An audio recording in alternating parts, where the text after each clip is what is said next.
What is going on, guys? Eric White in the building, and no, I did not choose my today I chose my last name. Today I chose my last name. My name is Eric White and I chose my last name. And we have to talk about something very interesting today, and for me something very exciting, and that is the OnePlus 7. Now if you guys don't even know, yes, 1 plus 7 does equal 8, but if you guys don't know what OnePlus is, OnePlus is a Chinese company that came into the scene around I don't know how many years ago, and then made a phone called the OnePlus 1, which equals 2, I know that really shook up the phone industry, and more importantly, they scared all the other OEMs into figuring out what really makes a phone a phone. They came out with the OnePlus 1 that really shook up the industry, because at that time they were coming out with all these great flagship phones, but they were so expensive. And so OnePlus, what they decided to do, they came out with all these great phones, but for a fraction of the price. For instance, you can get a great screen, every good thing that you can think about a smartphone, they put that into their phone, but they didn't make it super expensive, and they're still continuing that trend today. And they're gonna launch their new phone, the OnePlus 7 or whatever they decide to call it, in a couple of months, and we have to talk about the leaks and rumors regarding that phone. And the first thing that we have to talk about is the standout features about that phone. Now from this picture you can see that it's a gorgeous 6.5-inch full HD display. Sadly, they're not choosing to go quad HD, but their full HD displays have been amazing. No complaints from anyone, no burn-in, nothing to complain about. So this looks amazing. Now the other thing that we have to talk about is the fact that there is no camera, and that is because they're opting to do what Oppo did and some other phone manufacturers, and that is to actually have a motorized front-facing camera. Now this is going to be very interesting to see what cases come for this phone, and especially the issues that are going to be regarding a motorized phone. Now there's nothing wrong with having moving parts on a phone, but for a camera that's going to be used quite a lot, it's going to be interesting to see what kind of problems occur, if there even are any problems that end up happening. It's going to be interesting to see what kind of problems are going to be presented with this. Now I'm hoping there's going to be none, there's going to be nothing, but you never know. I mean, it's a moving part of a camera, and selfies are very heavily utilized these days, so we'll see what happens. And the other huge standout feature, along with the 6.5-inch screen, the motorized camera, is on the back. They're gonna have a triple lens camera, and one of those triple lens cameras is actually gonna be a 48 megapixel sensor. Now that might be a little bit overkill for a camera, but I guarantee you this camera is gonna bring some amazing quality, and you're probably gonna be able to see someone's boogers from across the street while they're in Starbucks sipping on their chai tea latte. And okay, that was very specific. Now that we have those standout features out of the way, we're going to talk about the rest of the phone, and we have to start off with basically the body and how it's going to look.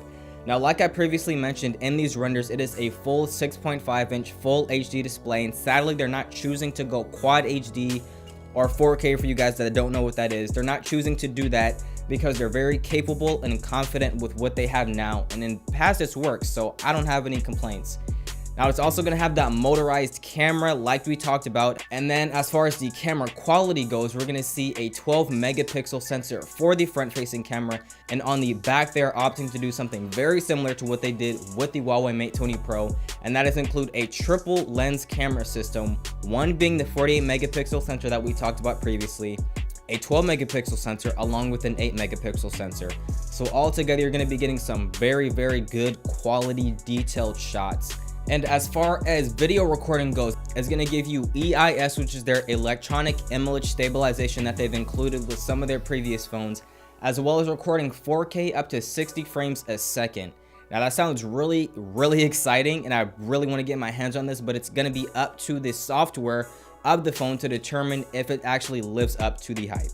And as far as performance goes, it's pretty much everything that we can expect from a 2019 flagship. We have the Snapdragon 855, the Adreno 640, and all the bells and whistles and everything like that comes with the standard 2019 phone. But what's more interesting is the fact that there looks like there are going to be two models for the OnePlus 7. We're going to have the base OnePlus 7 that everyone's going to be able to get their hands on and knows about.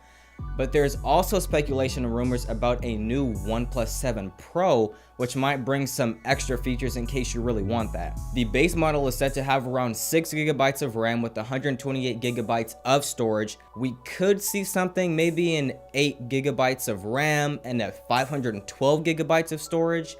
Now this is still rumor and speculation, but it wouldn't be too far off, especially since other manufacturers, Apple and Samsung, are opting to go with the 0.5 terabyte of storage inside of their phones. But unfortunately with the OnePlus 7, just like all their previous other iterations, there is no expandable storage, so what you buy is what you get. So make sure everything that you're going to be putting onto that phone is actually sufficient enough to be on that phone.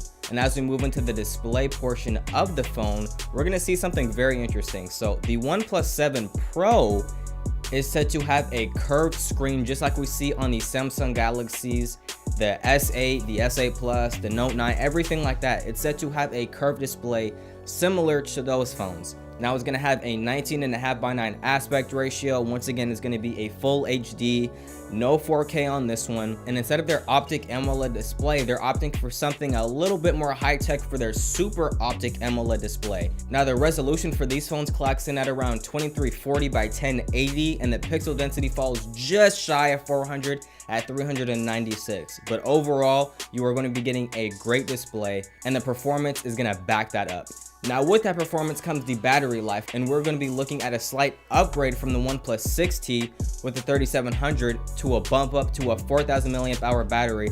I'm assuming for the OnePlus 7 as well as the OnePlus 7 Pro. So it's going to be very good battery life out of both of these phones. Now the other miscellaneous features we have to talk about with this phone, sadly there is no headphone jack. Sadly they got rid of it with the OnePlus 16. That trend is sadly going to continue with the OnePlus 7. Now also this phone is going to be shipping with Android 9.0 because Android 10.0 is not going to be available around the time that this phone comes out. This phone is also not going to have an official IP rating. Also, just like the previous iterations, there is no IP rating. Now OnePlus said that their phone is somewhat splash resistant and can take a couple of drops of rain and a couple of drops of water, but submerging it into water is something completely different. You don't want to go swimming with it. You don't even take it in the shower. I wouldn't even. Why would you take your phone in the shower? I wouldn't even do all that. But they are saying that this phone is probably not going to have an official IP rating, so just so you guys know. Now overall this phone looks pretty exciting, and it's definitely looking very promising as well, and we can expect to see this phone at around May 14th of this year, give or take a couple of days. And as far as the starting price goes, we're looking at a starting price of $570, and then that price climbs up to $650 for the higher end model of the OnePlus 7. But for the OnePlus 7 Pro, we're looking at a starting price of $700, and then when that goes up to $730 if that's what you really want.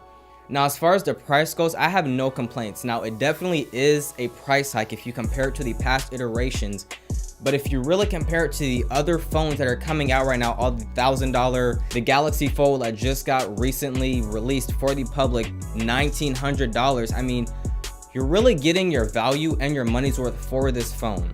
So, but just a little recap for you guys, just in case you guys missed anything. As far as the body goes, we're looking at a 6.5-inch super optic AMOLED display with a 12 megapixel motorized front-facing camera, a triple lens camera on the back with the 48, 12, and an 8 megapixel camera. We have the Snapdragon 855, the Adreno 640, no headphone jack, 4000 milliamp hour battery. Everything great for a flagship device, and overall this phone is looking very exciting, and I can't wait to see what they do.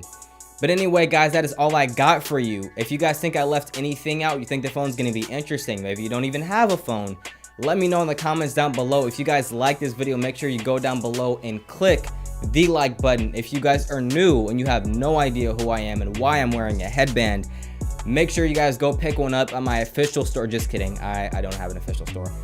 But hope you guys have a great day. Click that sub button, join Innovation Nation, and just like always guys, I will see you in just kidding, I'll see you guys in the next one.